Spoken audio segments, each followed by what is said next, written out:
Show of hands. I would like to see those who used to play mass from since this small. Yeah. 2 hands in the air. I remember I was a little child on a little stage. I was a little shy. I was a little afraid when I take a little wine with my little ways. They used to say I'm cute. But now I am a big man today, and I'm looking for a big flag to wave. It's a different kind of giant come out to play. No a big, no a bad and a brave. Monsters come to mash up the place. Let me mash up the place. Let me mash up the place. Let me mash it up. Ready for the big stage. Big stage. Jumping up on a big stage.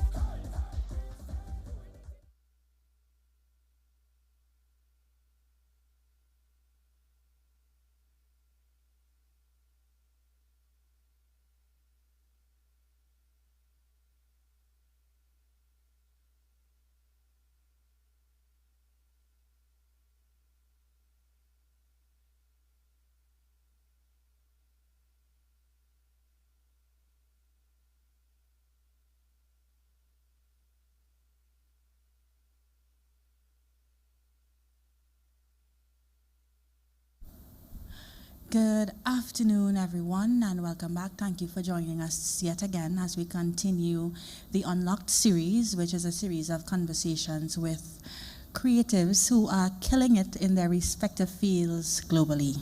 Today we have repeat guests in Sundra Oakley, actress, and Simon Federick, filmmaker. Guys, thank you so much for joining me again on the hot seat.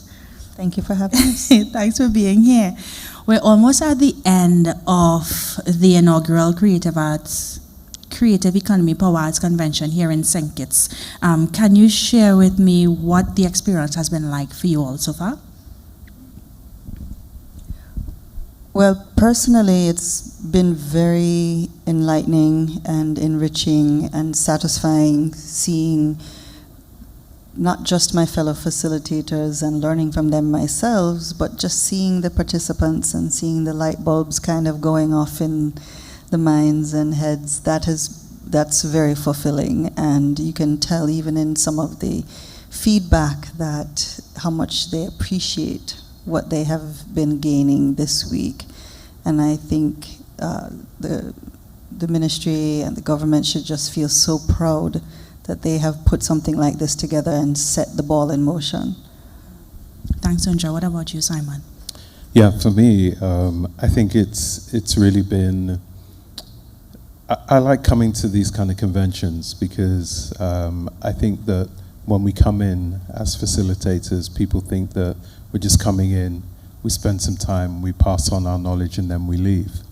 But we actually make genuine connections with the talent that are here, with the people that bring us in, with the infrastructure.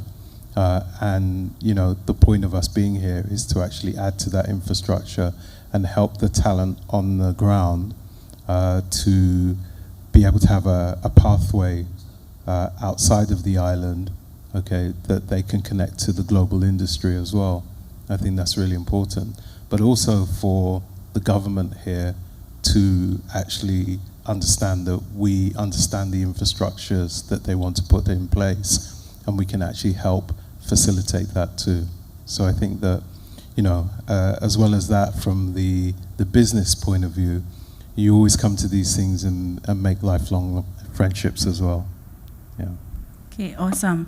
You guys both came here as facilitators to impart knowledge and share snippets of your experience in the hope that attendees would take from your experience that would add to their own journeys moving forward. What has been one of the biggest takeaways for you after this experience? Shall I? Yes, go ahead. Okay. I think one of the biggest takeaways for me has been, as a filmmaker, I'm a storyteller. And I think one of the things that has really resonated with me being here is the fact that in this region there are so many stories.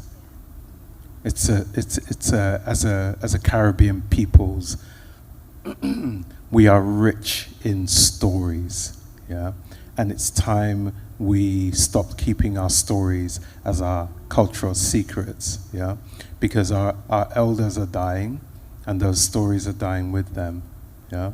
And every other culture out there is telling their stories, and those stories are going out and becoming films and books and whatever, you know, from children's books to you know, big Marvel comic series, yeah? And we should be doing the same. There is no reason why our local stories cannot become global stories. Absolutely. I've always felt just so supremely proud to be from this part of the world. And we are a very proud people. And I think we think very highly of ourselves, which I love. And as Simon said, this is the time. This is the time now, because as we've seen, especially in the industry, so many stories have been rehashed. So we hear so much of the same thing from the same perspective. And I feel like, and again, being an actor, so a storyteller in a sense, we have a gem here in the Caribbean, you know, because it's not just one or two countries. There are several countries that have a history, that have culture, right? And they probably haven't gotten the microphone to have those stories told. And now is the time, as I was telling some of my attendees, you know, they were asking about from an actor's perspective of, like, oh, you know, especially with accents and things like that. And I said, look, sometimes you just being you and being your authentic self may be the exact ticket, the exact thing that is needed to be showcased. And sometimes they don't know what they don't know, meaning the people who hire us or the people who are making the big decisions. So that is, it's been very thrilling for me to watch, right? And to hear what people are doing. And so many of the artists here have interdisciplinary, you know, they dance, they play music, they act, they paint, they do whatever, all the other things. And I think that's so great and just is going to enrich the fabric of what is to offer globally.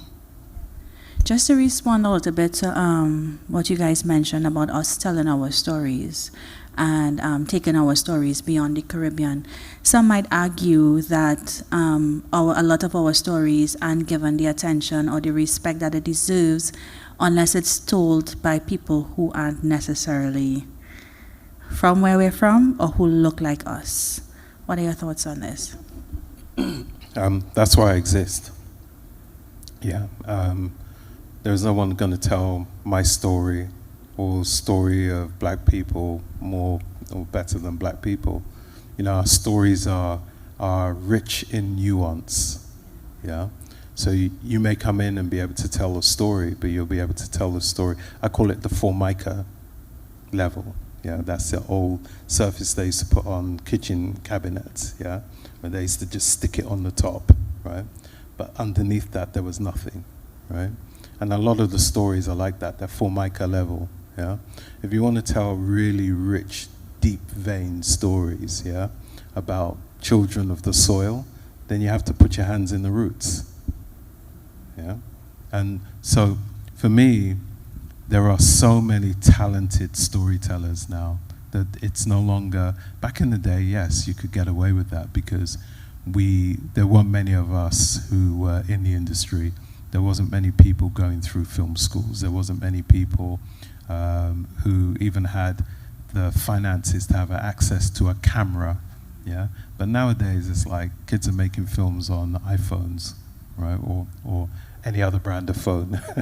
And they are telling their stories and learning their craft in that way, right? So now there is no excuse. You know, it's like, I know, you know, from competitions that I've run, things that I've judged, that there is a rich vein of talent in terms of people behind the camera and in front of the camera, okay? So we don't need anybody else to come in and, you know, it's like as Jesse Williams, the actor, said, You know, we've always known how to do entertainment. Yeah, you just need to get out of the way and let us tell our stories. Yes, and you know, back then there was no accountability, so people could get away with, oh, let me tell this story that I probably heard on a vacation trip to the Caribbean and make a full movie. Well, now there's a little bit more accountability where people will be called out for doing if they try to step into that arena. But you know, one of the best pieces of advice I heard that really changed things for me as well was, look, just get the boat out of the dock. You can always course correct. But if you wait until the perfect everything to get the ship out, you will be sitting at that dock forever. Just get it out, course correct. You can course correct when you're out in the water, but just get it out. And that has been such a guiding sentiment for me, because I tend to do that in my life. It has to be perfect before I present it out into the world. And I think we can all see there are other people from different cultures, shall we say. They have the privilege of failing up and saying, oh, okay, well, that wasn't great. Okay, well, here's the next one. You know, where we have had to hold ourselves to a higher standard for multiple reasons. But like you said, we have phones. Just try it. Just do something, because just in doing, you're going to gain the experience and to then get better. But you can't make the second without doing the first. And the first one has to just be where you just proverbially throw everything up just to see what happens. You know, I mean, the maker of the iPhone, for example, we didn't have the sleek version that you have, like the 15 or whatever it is now. That wasn't the first iteration, you know, nor was even the first cell phone like that. It was clunky, it was big, it was cumbersome, all kinds of things. But in order to get to that nice, sleek thing that we have today, that is basically having the world at our fingertips, we had to go through that.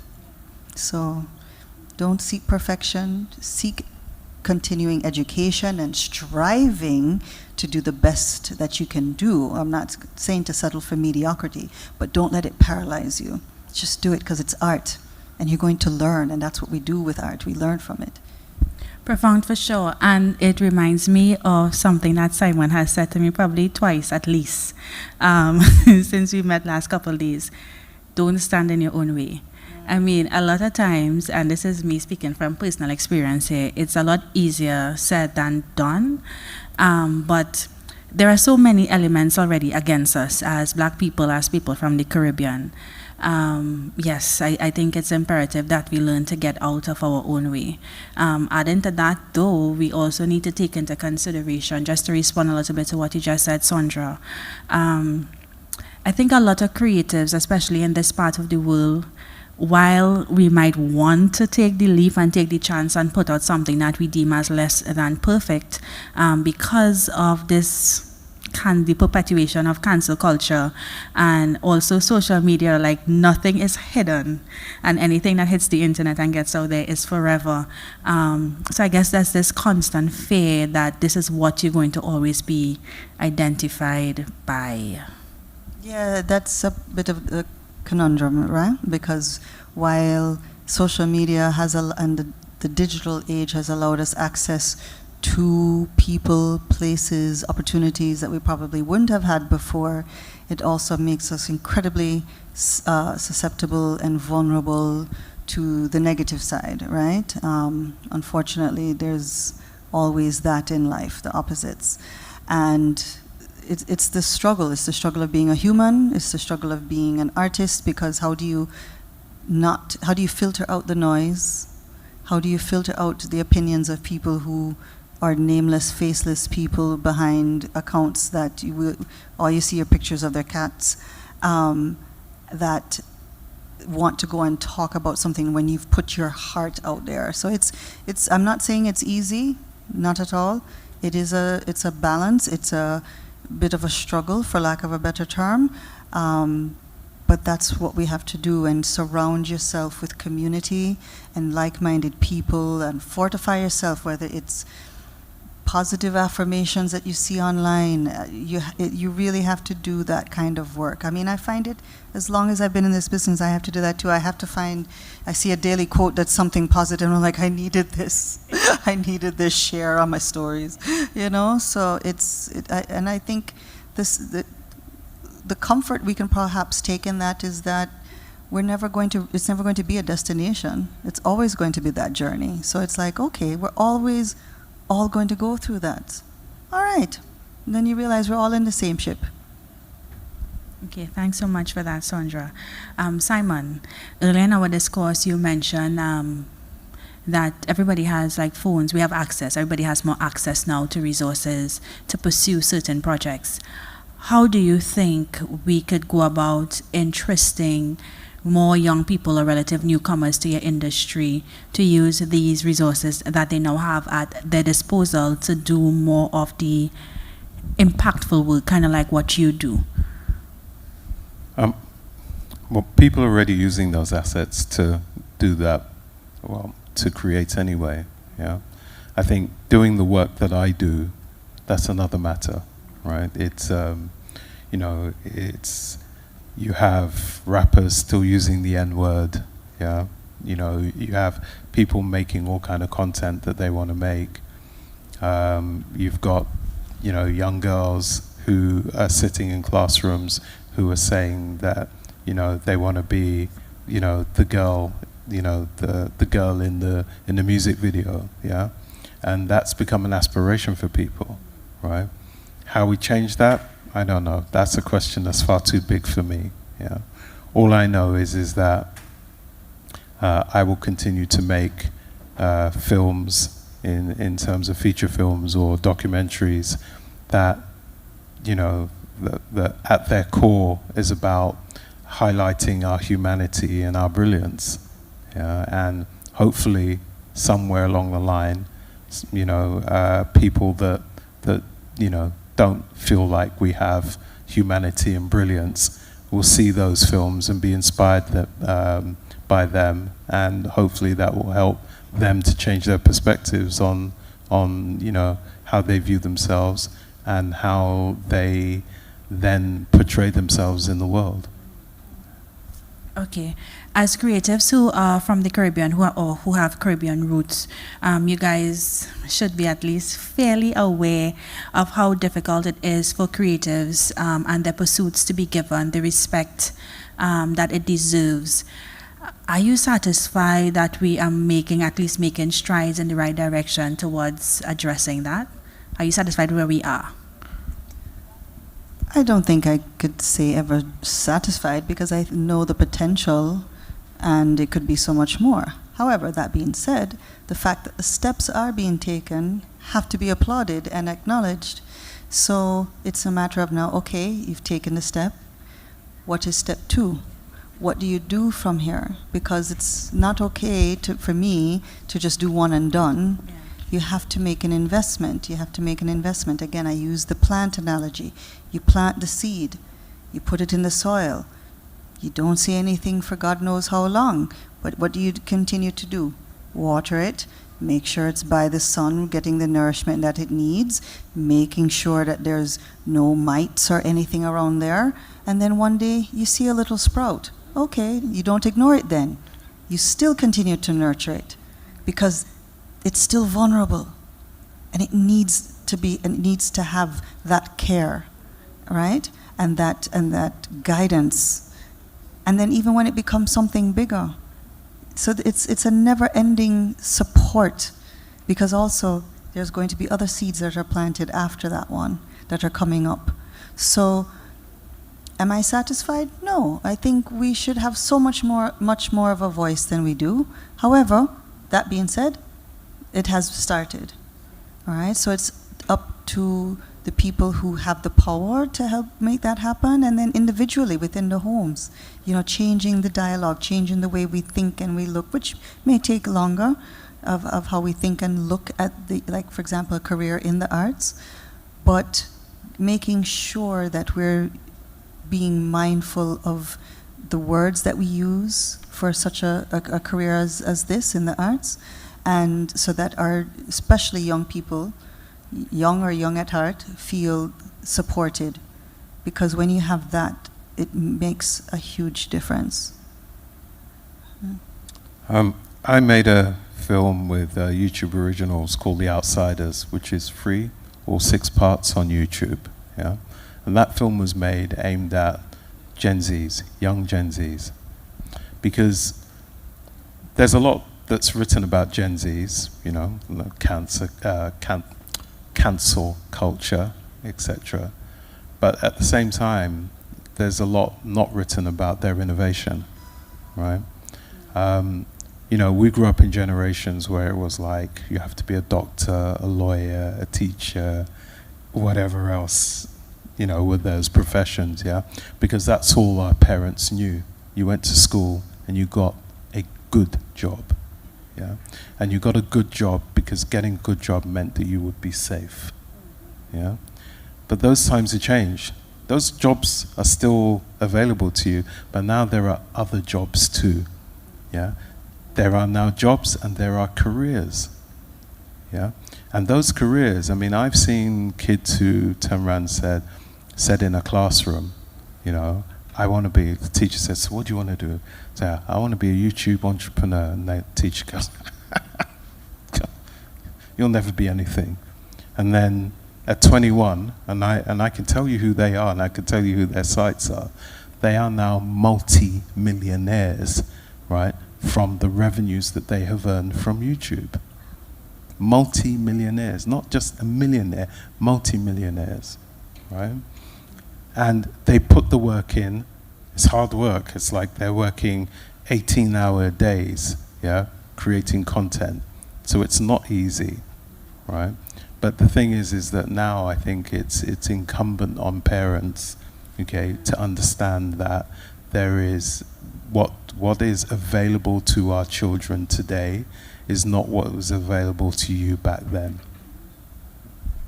Yeah, that's true. I think it's going to take us a long time, though, because you made a good point about it being safe and stability, because even though we have access to a lot more, and like you said, we have a lot more options now, because these are things, for the most part, they don't understand.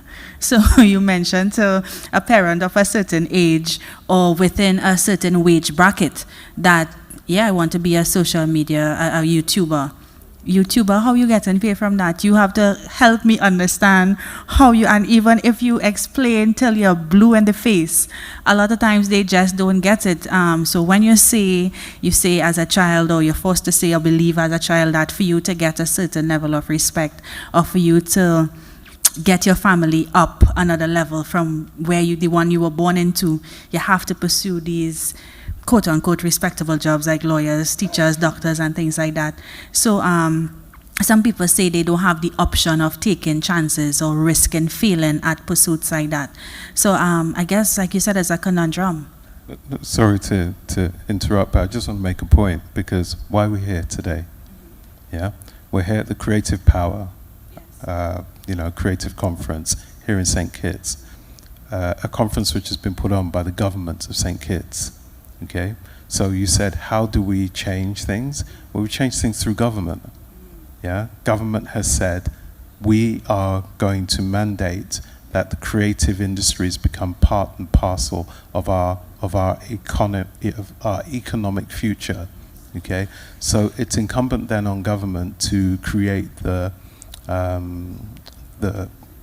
pathway, okay, that goes from whatever throughout society, okay, so that it is always communicated that this is now important, yeah? Like, it's not just agriculture anymore, right? It's not just tourism, it's not just fisheries, yeah? But creative economy is also really, really important to the future wealth and health and stability of this country, you know? So that's where it starts. It's where we are here. It can't just be, okay, we have this convention, okay, and then a week later, a month later, there is no follow-ups to this. This is the ground zero, okay. Now they have to create the ripple effects onto next year, and then next year we come back and we see what has happened, what were the improvements You know, what were the benefits of year one and improved in year two? And I'm personally looking forward to something that was brought up in one of my presentations today. I'm excited looking to see, specifically for the Caribbean, not just the stories being told from St. Kitts and Nevis, but also within the Caribbean itself. Like, how can we have intra-Caribbean stories told? You know, because I think that's such a dynamic aspect too, because of course, I mean, there are, we've heard black stories. Okay, but what is that?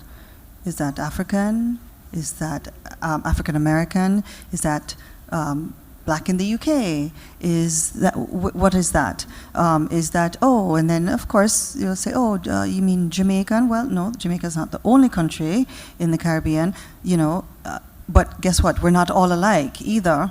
And we have differences in our accents, in our foods, in how we address and look at certain issues. And I think it would be so exciting to see, for example, cinematically that depicted, something where you see people from different Caribbean islands, you know, intermingling and the dynamics of that. So, you know, I'm thrilled with the newness of it all and the potential of it all, right? Because I always think, you know, I know Hollywood is a place, for example, that sometimes thrives on what's safe, but then also like something new, depending on who it is and which one actually touches, is part of the zeitgeist at the time. But, you know, I always think, why bring more sand to the beach? Why bring yet another, like in America, another Starbucks to the block? You know, bring something that's going to catch the eye and be different, because who knows who's that's going to inspire. It's interesting you say that, because the film script I was talking to you about earlier, Sundra, so my film goes into pre-production next year, and it's a Caribbean and English story. But what's really good about the Caribbean side of it is when the young girl comes to London and she's teaching her wife's husband, who's English, she's teaching him about spices. So he's eating this food, and she's teaching him the authentic cuisine from her island. And he's never tasted that before, and he's never had those tastes before.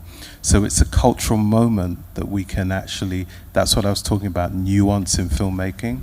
Yeah, we can introduce our cultural norms into a film, right, to a new audience, okay, who are going, oh, I want to know what that tastes like too. Yeah, that's really important. And we can't deny how many of us are in the diaspora now. I mean, I know we tend to think about here within the region, but within the diaspora, there are plenty of us. So we can't knock that, and that shouldn't fall short on us. And to think, you know, how many other movies, TV shows have we watched where we see other people's cultures and customs, and we are just to accept it. We're not even given the opportunity to question. So why should we walk in the world as if our culture needs to be questioned at all? You know, there's a reason that so many of you come to our region for your getaway and to feel good about life. You're not going to Antarctica, the last I checked, for your summer vacation, right? So we have to realize that there's more of us than perhaps we give ourselves credit for, and then being in the diaspora adds another dimension, and we should embrace it. We should embrace it. Simon, just to go back a little bit to what you said following this convention, there should be some type of follow-up between what's happening now and, well, if the convention is staged next year again. As a successful creative, what do you suggest that follow-up within the next year should look like? So, for example, so last year, Grenada had a convention, and everyone was excited. I mean, from a facilitator's point of view, we came out of there feeling like we had been fed, Yeah, we went to the mountaintop and we saw Muhammad. Yeah, and the thing is that when we came down from the mountaintop, yeah, we still wanted to feel like that inspiration was still there, and it waned. Yeah, and what didn't happen was the follow-up.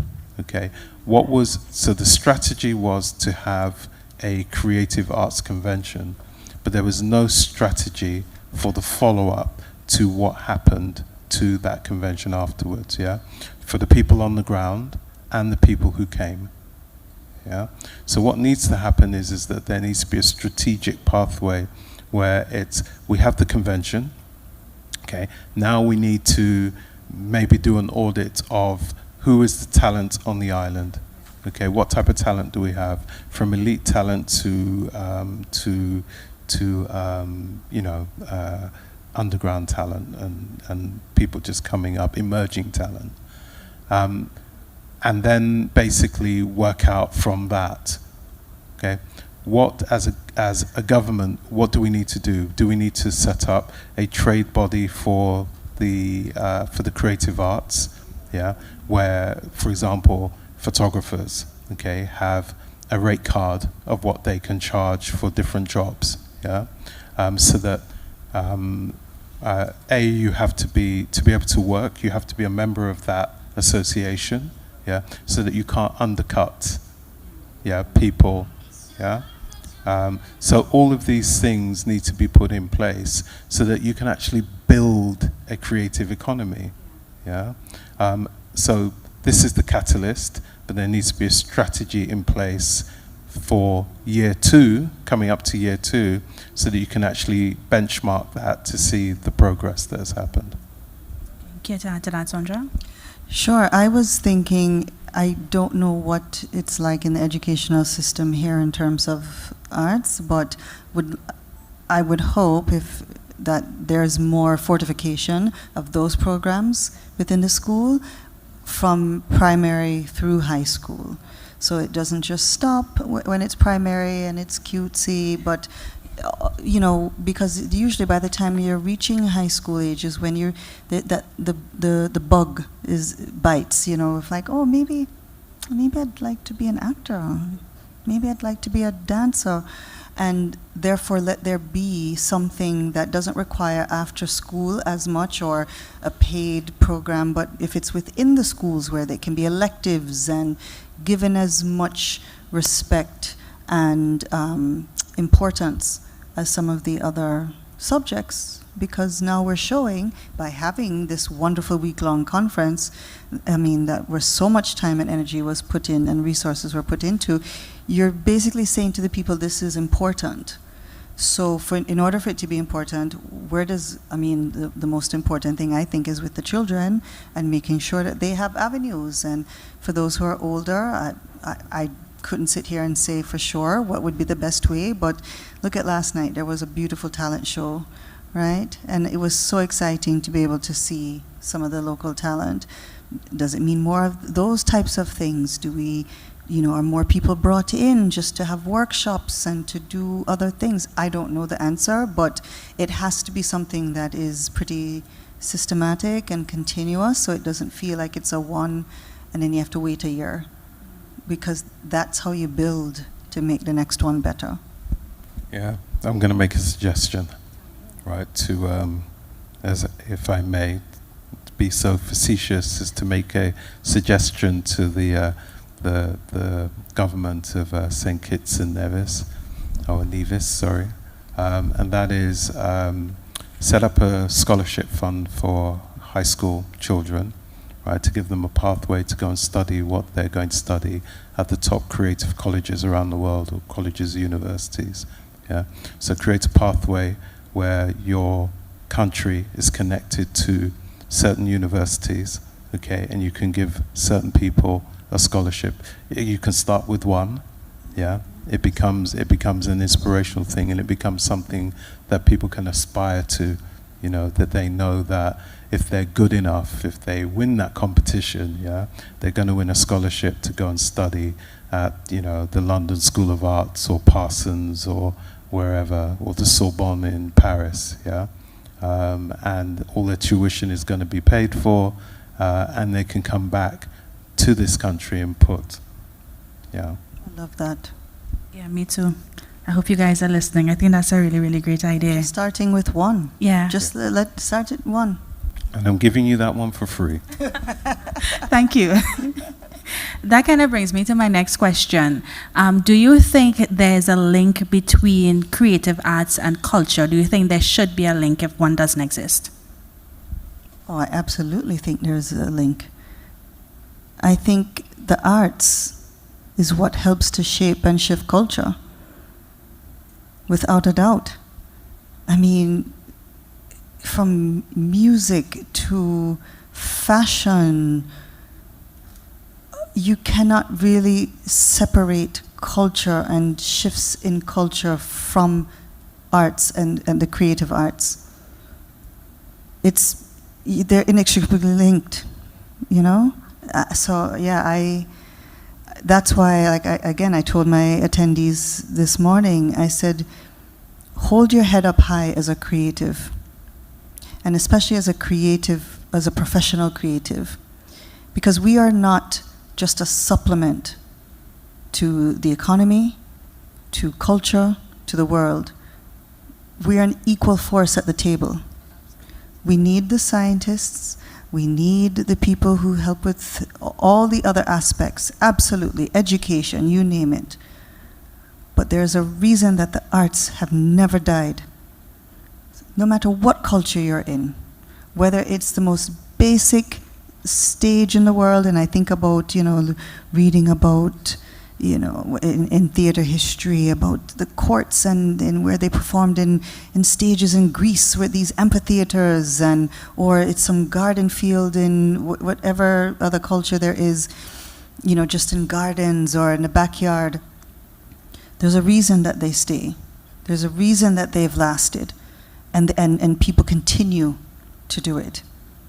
I mean, I remember visiting, for example, the Père Lachaise Cemetery in Paris. And I remember doing the tour, and the tour guide was showing us a lot of famous people are buried there. From Jim Morrison, from The Doors, I think it was Chopin or Mozart that's buried there. Oh my God, I'm forgetting right now. But he said something I think Edith Piaf and some other celebrities. But if you saw, was it Mozart? Oh God, somebody's going to correct me. Was it Chopin? It was Chopin, yeah. How many flowers were on his grave? And he said something. He said, it's interesting. Look at how long ago he died. But his art is so profound that to this day, people still come and put flowers on his grave. So nobody can tell me that the arts aren't linked to our culture and to our world. And that's why I feel that we as artists need to take ownership and agency of our relevance and our importance. And I'm very happy that now, especially in our region, which is perhaps not as common, for us to give us as much reverence to the education and the pathway to it, that we're taking the steps to acknowledge that. Mm-hmm. Well, in answer to the question, you were in the Bob Marley movie, you are Jamaican, and it's like, so you have Bob Marley, right? His music is inextricably linked to Jamaica and Jamaican culture. Say less. And around the world, if you look at the one, I think it was, I forget which documentary, I think it's called Marley, because there's one, Who Shot the Sheriff in Marley. At the end of the Marley documentary, they do this beautiful scenario with the credits where they go to each country, and at the bottom of the screen you see the flag. So they'll be in Kenya, Afghanistan, Greece, all these places, but showing murals of Bob Marley where they're playing the music. Don't even know if the people know English, but they can sing every lyric, have locks, some of them, wearing their red, gold, and green, and probably the only English they know is the music. So you can't tell us that our little region here can't affect the world. I phrased the question the way I did intentionally. Based on your responses, do you agree then that a case could or should be made for our social studies curriculum to include history of our local and regional icons, because you mentioned earlier about like people dying and stories dying with a lot of our elders who have been pivotal in the contributions that they've made to our local culture. Look, just today in Trinidad and Tobago, it's mourning the loss of Roy Cape. There is no denying the impact that he has had on music locally and regionally. But how many generations under me really know about his contribution? So I always argue, I firmly believe that social studies shouldn't just be about the Caribs and the Arawaks. I think our social studies curriculum should also include a lot of information about our local icons, our creatives, whether it's music, whether it's fashion, regardless what realm of creativity it is. Care to share your thoughts on that? Yeah, sure. In my series, They've Got to Have Us, I include 3 pivotal references throughout the series to Grenada. Yeah, I'm Grenadian, can't help it. But one of those references, people were like, oh my God, I didn't know that. And that was the fact that and I can't remember the year now, someone will have to look it up for me, but the film Island in the Sun, right, was shot in 2 islands, but one of those was Grenada. Yeah, it's a big movie with Harry Belafonte starring in it. Yeah, and that film was important because basically it was shot on something called Panavision, yeah, which was the first time they used color in a dynamic way, right? And they used that because basically the colors in the Caribbean and everything, they really wanted to show them off. Now, why that film is important and why it's important to teach our history, our cultural history, social history, right, in schools is because at the time, or a few years later, Eric Gairy became the first Prime Minister of Grenada. Now, people look back at that film and they look at Harry Belafonte's character as a young, up-and-coming politician, right? And when you look at the newspapers at the time, in the region and in the UK, right, and in America as well, they were actually making a correlation between Harry Belafonte's character in the movie and Sir Eric Gairy, right? And I believe that the film Island in the Sun had a lot to do with Sir Eric Gairy's popularity, because basically they believed that he was the actual personification of the artistry that was played within that film. Yeah. The other thing as well is in Malcolm X, Spike Lee's Malcolm X, you have West Indian Archie, who is saying to Malcolm X, you know, don't kid a kid, you should never kid a West Indian kidder, and Malcolm X agrees, and West Indian Archie says, you know, how you know that? And he says, because my mum's Grenadian, you know, and Malcolm X's mother is Grenadian, yeah. All of these things are, if they're not taught in our schools, if we, you know, as after independence, you know, all our islands have, you know, seeked independence, got independence, but you know, it's like we have to stop teaching this thing about the colonial history of England, yeah, and actually start, if you're going to tell that story, because it's an important story, because basically none of us are indigenous to these islands of which we live, yeah. So if you're going to teach that, yeah, teach the whole story now and not just part of the story. That's really important. To go answer your question about it being in social studies, yes, I absolutely agree, because yes, we can learn about Arawaks and what have you, but we have to acknowledge and give the flowers to now, right? And I always say we can do yes and, why not? Because if we can, like you said, go and learn about colonial England, and and some people can tell you more about the queens and kings and who ruled when and which George and which second and third and first, and then there's room for that.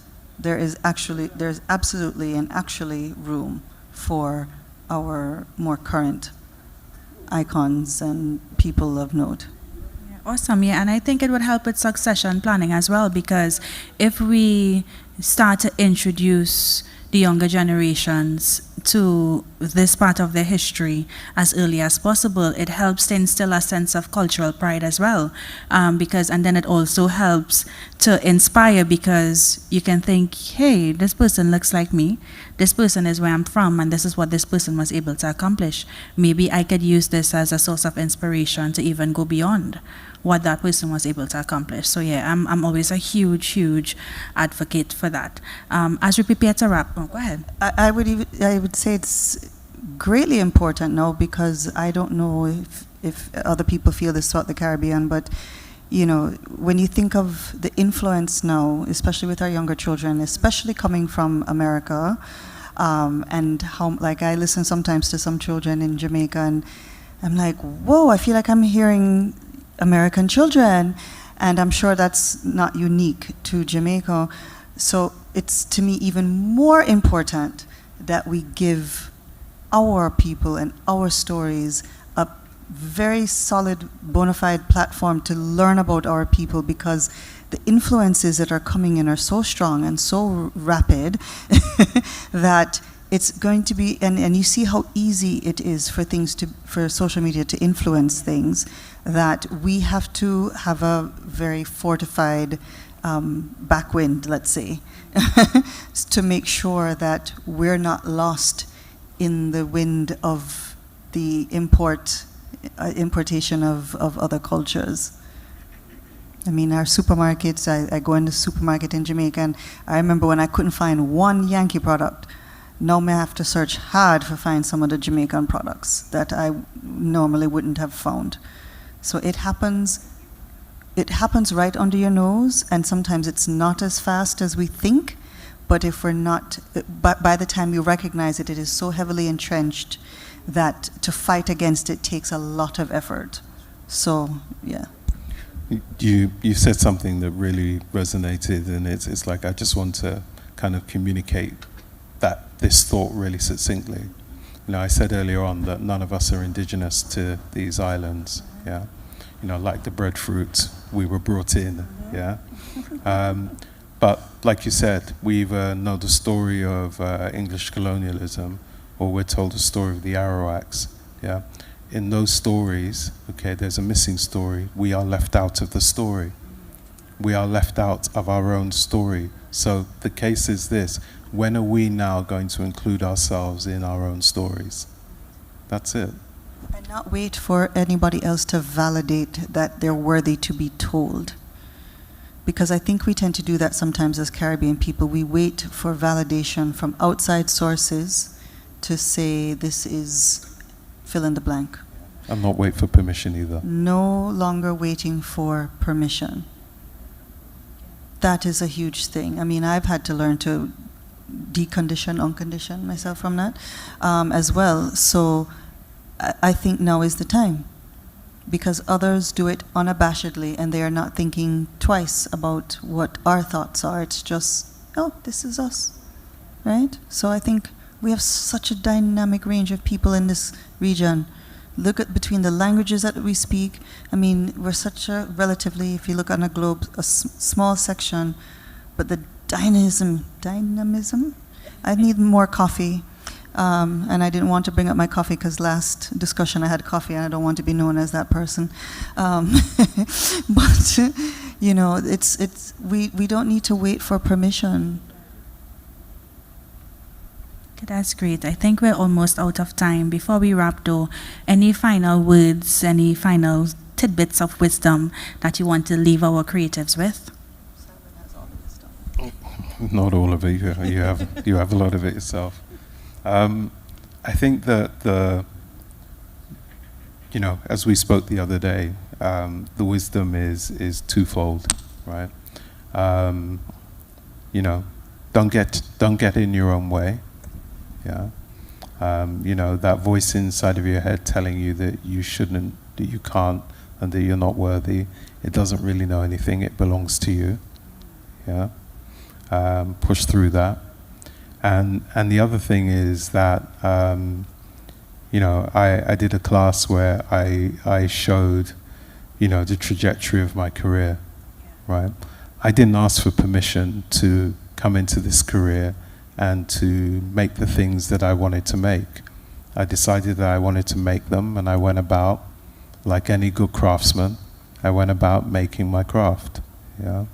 And I'm honest to say that I'm happy that, you know, I was saying that that my daughter was working in my company, yeah. She has credits on my films, yeah. One of my sons did the visual effects, right, in the opening credits and throughout the film, yeah. My youngest daughter has a credit as a runner in my first film, right? My youngest daughter, who's only 5, is already talking about getting credits in my film, yeah. So I'm really happy and proud that not only have my children been able to create their own careers and have their own homes and all of that from what we have created as a family, yeah, but I've been able to create something out of nothing that gives me and my family, you know, a really beautiful, you know, lifestyle, and you know, that makes me incredibly proud. Yeah. I would say a couple of things. One, we have already touched on it, about not waiting for permission, no longer waiting for permission. That being said, also I put a high value on making sure that we educate ourselves as much as possible with the chosen pathways that we want. So you see something that you love, fall in love with learning as much about it as possible. Learn the different aspects of it, what surrounds it, what's next to it, because that will color what you do. You know, as an actor, I'm now really getting this bug to want to learn more about directing, and I have a screenplay in development that I'm writing, and you know, just even learning about lighting, sound. Get curious and fall in love with learning about what you're doing, because I think that's going to carry you far. And you know, I would also say this, which is based on a poem that I share with my attendees from Jack Kerouac, and I don't have it memorized, so I'm paraphrasing, but I would say, dare to be one of the mad ones, right? Dare to be one of the mad ones. We all hear about, you're mad, what you doing? You're mad. You know, I created a workshop for actors in Jamaica in 2 months, and the whole time I was doing it, I was thinking, I'm mad, what am I doing? Who said that I could do this in 2 months? You're crazy, what are you doing? Stop right now, wait to this. But it happened. So I always say, dare to be one of the mad ones, because nothing that was ever great or new or innovative was done by following the same, more of the same. It was those who were willing to kind of get out of their comfort zone, right? Maybe buck the system a little bit, poke the bear a little bit, that were the ones that were able to do things that changed not only the trajectory of their lives, but maybe art, life, etc. So dare to be one of the mad ones. Just when you think, why should I be doing this? That's why you should be doing it, because Spirit is talking to you, and it means that somebody is going to benefit from your madness. If not you, who? Yeah, great points for sure. Sundra and Simon, thank you so much. It was a pleasure, just as it was last time, to sit down and have conversation with you guys. Thank you for everything you've shared on the stage in the hot seat. Thank you for everything you've shared with the attendees to your sessions. I wish you every success in all your future endeavors. Thank you for being such a great interviewer. Thank you, I tried. Thank you so much. And with that, ladies and gentlemen, we've come to the end of our conversation for today. We will be back tomorrow at 9:30 or 9:30-ish for the final conversation that forms part of